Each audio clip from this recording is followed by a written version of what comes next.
Welcome to Starcraft 2 Battle Report. My name's Dustin Browder. I'm the lead designer on Starcraft 2. And my name's Robert Simpson. I'm a Blizzard Esports team member. We've got a great game for you here today. We've got Matt Cooper playing as the Blue Zerg, and we've got David Kim playing as the Red Terrans. These players are going to be duking it out on blistering stands. This is a 1v1 map that no one at home has gotten to see yet. Down in the lower left-hand corner of the map, we can see David Kim starting as the Red Terran, and all the way across the terrain up in that top right corner, we have Matthew Cooper playing as the Blue Zerg. Yeah, so this map has a lot of special features on it that will really affect the course of gameplay, and there's a lot of new mechanics that are original and new to StarCraft 2 on this map. Now, coming down from the Zerg base, there's this narrow ramp here that players can use to defend their base. And from this ramp, you move into the first, what we call the natural expansion. This is a place where the Zerg player could easily create a new base and harvest some additional resources. There's a very small choke here the Zerg player can use to defend his base. And as we move out across the map, we'll see there's other opportunities for both players to expand. There's these rocks that are guarding this expansion. You need to destroy these rocks with weapon fire in order to get access to these yellow crystals, which are worth a lot more than the blue crystals that are in the players' bases. There's also these Xel'Naga watchtowers, which players can capture with a single unit that gives them vision over a wide area of the map. These are very, very key to understanding what's going on the map and to be able to scout your enemy's movements before he moves to engage you. And like any good StarCraft map, it's mirrored on all sides. So you can see there's another rock up there with some more yellow crystals, and over here there's an expansion for the Terrans, a small choke point that leads back up into the Terran base. David Kim's throwing down his first barracks as he sends that first SCV out to try to scout Matthew Cooper's base. Yeah, and that SCV is going to move past there. He's going to see that Overlord flying overhead, so he knows the other player's playing as the Zerg at this point, and he's going to be able to move in and see what he can see inside the Zerg base. This first scout is very, very important. But here comes a drone moving down, trying to create a fast expansion. And here he goes. It's looking like that SCV is just going to miss that drone. We can see that Matt Cooper was saving up his minerals to try and get the fast expand down. And it looks like David Kim moves away. He doesn't see this expansion. And Matthew Cooper seizes the opportunity and places that natural expand. What a great move by the Zerg player. That SCV could totally have blocked that drone from making that hatchery. The hatchery cannot build where the SCV is standing. So the SCV could just hung out there and blocked that drone from making that hatchery. Instead, the drone sneaks off, hides in the back, and he's able to make the expansion, put the hatchery in play, and the SCV is reduced to just scouting around inside the Zerg base. And so David Kim is moving this SCV around, and it looks like Matt Cooper tries to throw down a spawning pool, but that SCV gets a little revenge by blocking it, delaying it for a few seconds. Matthew Cooper knows that he needs to get down that spawning pool to keep up, and there it goes. Yeah, that's exactly what he was hoping to do with the hatchery. He could have kept that hatchery occupied and off the board for a long time, but instead the hatchery has gone down, and now even the spawning pools go down, and that SCV is just reduced to scouting around inside the base.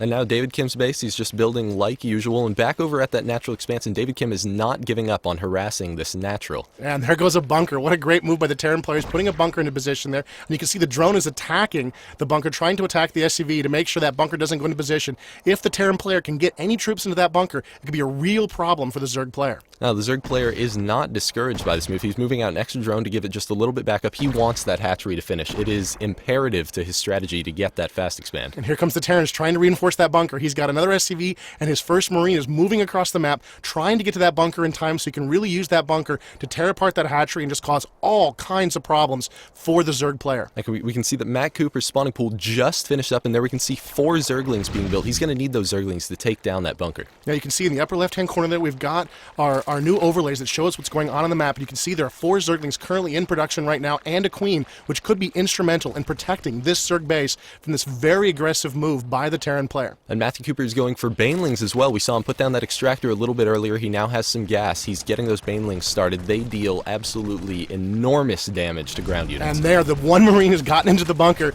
and the bunker is being repaired by the SCV, and the Terran presses on. The creep is expanding around the bunker, but it's not going to be enough to really stop this bunker from doing a lot of damage. The Zergling, 4 Zerglings is not enough to take down that bunker, so especially with the SCVs in the area. So he's going to back away and move to a position here where he can block any additional reinforcements from moving to engage against this bunker. He doesn't want any more Terran forces to get in here and help this bunker out. And you can see those Zerglings are dancing back and forth on the left-hand side of your screen while the Queen dances around looking for an opportunity to come in and strike at this bunker. And here's some Zerglings moving in. Oh, not quite liking the look of that. They need more reinforcements than that. Moving away to a chance where they can move everything in to attack the bunker. Now Matt Cooper's moving in with everything all at once. Right as his spine crawler is just about to finish up, he is going to lay down too much fire on that bunker for those SCVs to handle. It's looking like a relatively large loss for David Kim. Yeah, he's taken out that Marine and he's taken out that bunker. And it looks like the Terran's hopes of sort of an early victory against this expansion have been dashed. The Queen is in play, and the Zerglings are free, loose, moving across the map. Now we can see the Queen taking advantage of spawning those extra larvae on that hatchery. We just saw them fly off of there. Back over at David Kim's base,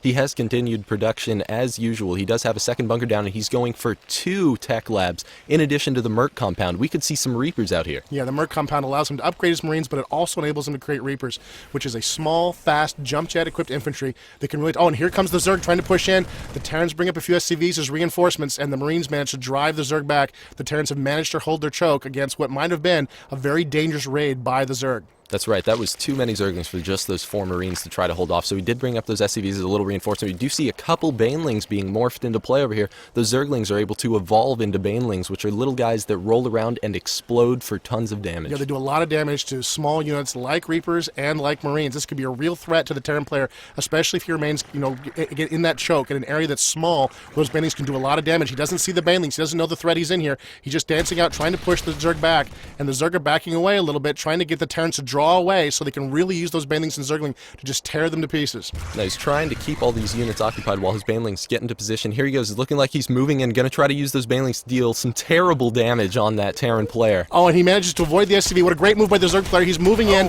He's trying to find the perfect spot, and there he takes out a couple of Marines. What a great move. And it looks like the Marines are running for their lives now, trying to get away. He's got 1 Marine, 1 SCV on the run as he tries to get out. He's got 2 Reapers in the base, but it's looking very, very bad for the Terran player right now as the Zerg move in for what could be the kill.